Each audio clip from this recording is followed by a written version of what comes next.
Hello students, मैं सुधा स्वागत करती हूँ आप सबका आपके अपने चैनल तैयारी ऑनलाइन में। आज हम डिस्कस करने जा रहे हैं worksheet number 80। Worksheet number 80 Hindi व्याकरण का वर्कशीट है और ये वर्कशीट है क्लास 10th का वर्कशीट है 1 फरवरी 2021 का। आज का हमारा टॉपिक है रचना के आधार पर वाक्य। हमें बताना है रचना के आधार पर वाक्य के कितने भेद हैं। उससे पहले हम यह जान लेते हैं कि वाक्य किसे कहते हैं। दो या दो से अधिक सार्थक शब्दों के समूह को क्या कहते हैं? वाक्य कहते हैं। अब चलिए रचना के आधार पर देखते हैं वाक्य को कितने भागों में बांटा गया है। तो देखिए, रचना के आधार पर वाक्य को 3 भागों में बांटा गया है। पहला हो जाएगा हमारा सरल वाक्य, दूसरा संयुक्त वाक्य, तीसरा हो जाएगा मिश्र वाक्य या आप इसे मिश्रित वाक्य भी कह सकते हैं। तो रचना के आधार पर वाक्य को 3 भागों में बांटा गया है। अब देखिए सरल वाक्य किसे कहते हैं?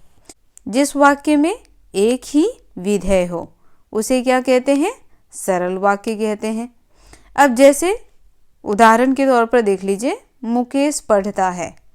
कौन पढ़ रहा है? तो मुकेश पढ़ रहा है। तो इस वाक्य में क्या है? एक ही विधेय है। यहाँ किसी और वाक्य को इसके साथ जोड़ा नहीं गया है। दूसरा है संयुक्त वाक्य। संयुक्त शब्द से ही यहाँ पे अर्थ स्पष्ट हो रहा है। संयुक्त यानी कि जुड़ा हुआ होना, एक वाक्य के साथ दूसरे वाक्य का जुड़ना या जुड़े रहना। ठीक है। तो अब जैसे यहाँ देखिए, हम एक वाक्य लेकर के समझते हैं। वह सुबह गया और शाम में लौटा। तो यहाँ पे क्या हो रहा है? एक वाक्य के साथ दूसरा वाक्य भी जो है वह जुड़ रहा है। जैसे आप लोग स्कूल जाते हो सुबह और शाम में घर लौट आते हो। तो यहाँ क्या होता है? एक वाक्य के साथ दूसरा वाक्य का जुड़ना। तो वह सुबह गया और शाम में वापस लौट आया या शाम को लौट आया। तो यह और क्या कर रहा है? एक वाक्य को दूसरे वाक्य के साथ जोड़ रहा है। तीसरा है मिश्रित वाक्य या मिश्र वाक्य। जिस वाक्य में एक मुख्य या प्रधान वाक्य हो और अन्य आश्रित उपवाक्य हों उसे कहते हैं मिश्र वाक्य। अब जैसे देखिए, ज्यों ही उसने दवा पी वह सो गया। अब यहाँ क्या हो रहा है? यहाँ जो है एक मुख्य वाक्य है क्या कि उसने जैसे ही दवा पी उसे क्या आ गई? नींद आ गई, वह सो गया। तो यह सो गया, यह क्या हो गया? यह उपवाक्य है। तो इसे हम कहते हैं मिश्र वाक्य। तो चलिए अब हम रचना के आधार पर जो नीचे कुछ वाक्य दिए हुए हैं उसका अभ्यास करें। पहला प्रश्न हमारा है, दिनेश ने खाना खाया और चला गया। अब हमें कह रहा है कि इसे क्या करना है? सरल वाक्य में बदलना है। तो सरल वाक्य में एक ही विधेय होता है, यह हमें ध्यान रखना है। और यहाँ पे ये और से जुड़ा हुआ है। तो यह कौन सा वाक्य है? आप हमें कमेंट में बताएं। तो देखिए इसका सरल वाक्य होगा, दिनेश खाना खाकर चला गया। ये ऑप्शन नंबर ख जो है इसका करेक्ट आंसर है।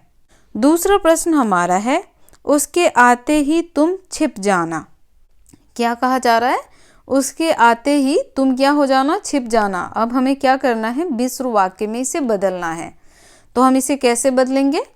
तो देखिए यहाँ 4 ऑप्शन है। पहला है, यदि वह आए तुम छुप जाना। दूसरा, उसके आने पर तुम छिप जाना। तीसरा, वह आए और तुम छिप जाना। चौथा है, जैसे ही वह आए तुम छिप जाना। तो देखिए ऑप्शन नंबर घ जो है इसका करेक्ट आंसर है। जैसे ही वह आए तुम छिप जाना। तो यह क्या कहलाएगा? मिश्र वाक्य। तीसरा देखिए, जब उसने मुझे देखा तो खिसक गया। यहाँ हमें क्या करना है? संयुक्त वाक्य में बदलना है। पहला ऑप्शन है, ज्यों ही उसने मुझे देखा वह खिसक गया। दूसरा, उसने मुझे देखा और खिसक गया। तीसरा, मुझे देखते ही वह खिसक गया। चौथा, इनमें से कोई नहीं। तो देखिए संयुक्त वाक्य का क्या काम होता है? वह 2 वाक्यों को जोड़ता है आपस में। तो यहाँ हो जाएगा, उसने मुझे देखा और खिसक गया। तो ऑप्शन नंबर ख जो है इसका करेक्ट आंसर है। चौथा प्रश्न हमारा है, निम्नलिखित वाक्यों में से संयुक्त वाक्य का सही विकल्प चुनिए। किसका सही विकल्प चुनना है? संयुक्त वाक्य का सही विकल्प चुनना है। पहला हमारा है, यदि आप नहीं मानते तो मत मानिए। दूसरा, सवेरा होते ही पक्षी चहचहाने लगे।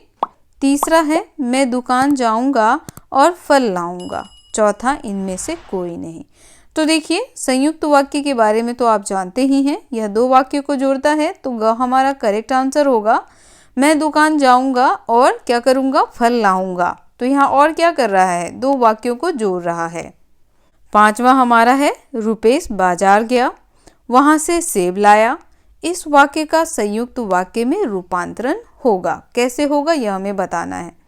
देखिए, क ऑप्शन है, रुपेश बाजार गया और वहां से सेब लाया। दूसरा, रुपेश सेब लाया जब वह बाजार गया। तीसरा, रुपेश बाजार जाकर सेब लाया। और चौथा है, जब रुपेश बाजार गया तो वहां से सेब लाया। तो देखिए, कौन सा ऑप्शन हमारा करेक्ट आंसर होगा? ऑप्शन क इसका करेक्ट आंसर है, क्योंकि हमें क्या करना है? संयुक्त वाक्य में इसे बदलना है, रुपेश बाजार गया और वहां से सेब लाया। तो आज का ये वर्कशीट यहीं समाप्त होता है। वर्कशीट आपको कैसा लगा आप हमें कमेंट करके अवश्य सूचित कीजिए। अगर वर्कशीट आपको पसंद आए तो इसे लाइक करें और अपने दोस्तों के साथ शेयर करना ना भूलें, ताकि उन्हें भी वर्कशीट नंबर 80 को सॉल्व करने में हमारे वर्कशीट से हेल्प मिल सके। अगर आप हमें यूट्यूब पे देख रहे हैं तो चैनल को सब्सक्राइब करें। अगर आप हमें फेसबुक पे देख रहे हैं तो हमें फॉलो करें। मिलते हैं नए वर्कशीट में। आप सभी का धन्यवाद। Have a good day.